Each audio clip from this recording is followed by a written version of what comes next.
Well, a political clash has erupted on Capitol Hill, where House Democrats are battling over a resolution condemning anti-Semitism. The controversy stems from Congresswoman Ilhan Omar's latest comments on Israel. The Minnesota Democrat appeared to suggest that American supporters of the nation had, quote, allegiance to a foreign country.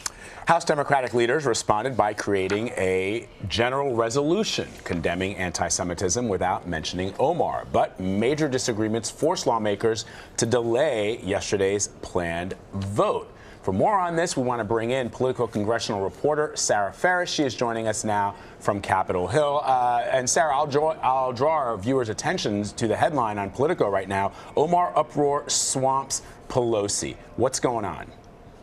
Right, so basically, the House Democratic leaders decided over the weekend that they were going to put this resolution on the floor. As you mentioned, it would condemn anti-Semitism, but it would not specifically name Omar in the text. Nancy Pelosi thought this was a good compromise. She had a lot of Jewish lawmakers, including many chairmen who, of course, are influential members. They were demanding that it go further. They wanted to specifically name her, since this wasn't the first time that she's had to apologize for comments on Israel.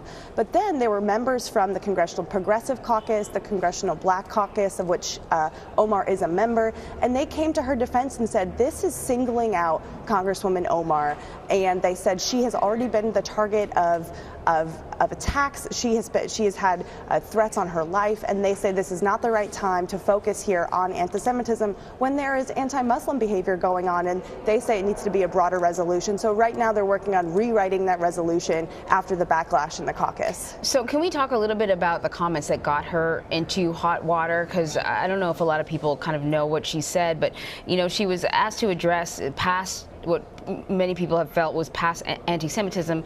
She said, you know, I want to talk about the political influence in this country that says it is okay to push for allegiance to a foreign country. Can we talk a little bit about, you know, why people found that offensive and what they felt she was suggesting there? Right, so this is a really complicated issue, and it's something that goes over the heads of a lot of lawmakers. There was one Jewish lawmaker in the meeting yesterday with other Democrats saying he didn't know why exactly this was offensive. But what House Foreign Affairs Chairman Eliot Engel and Appropriations Chairwoman Nita Lowey, both Jewish, have said is that this brings up vile stereotypes from the past. They say the idea of dual loyalties, that's something that really has frustrated American Jews for a long time. The idea that they have an allegiance to a foreign country, being Israel, over the United States is something that's a decades-old stereotype that has really offended them personally. So in the last couple of days, there's been a lot of times where these Jewish lawmakers, including Engel, including Lowey, have tried to explain to other members, and it's been a lot of it. It's been a big educational process, which other members say is a good thing, that it's important to learn from each other, and especially with such a diverse caucus. But it gets back to these are decades-old stereotypes, and some of the members themselves are in their early 30s and aren't completely aware of what these stereotypes represent from the past.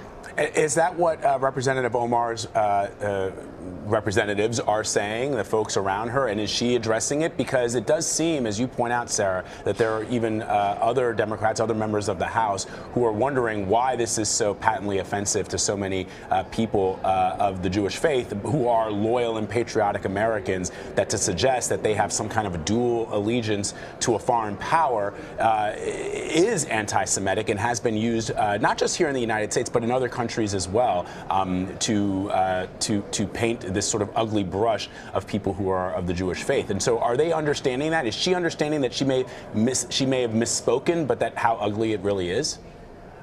So Congresswoman Omar has been lying low over the last couple of days. She did return from a cross-continental trip. She was in East Africa. When she came back, she began meeting and calling and talking privately with Jewish members, apologizing for the way her words were interpreted. Her office has said that her words were taken out of context, that wasn't what she was trying to. She was not trying to play into an old stereotype. She was simply trying to question the influence, the political influence of Israel. She said she's been talking about the interest groups, not necessarily the members here in Congress, but it becomes easy to conflate the two, and that's what lawmakers have really taken offense to here, is the idea that their loyalties are questioned and not political influence of groups like AIPAC that have gotten into some hot water from Democrats in the past. There are other Democrats who've questioned AIPAC, but Omar has been really singled out for criticizing this. All right, Sarah Ferris, thank you so much. Thank you.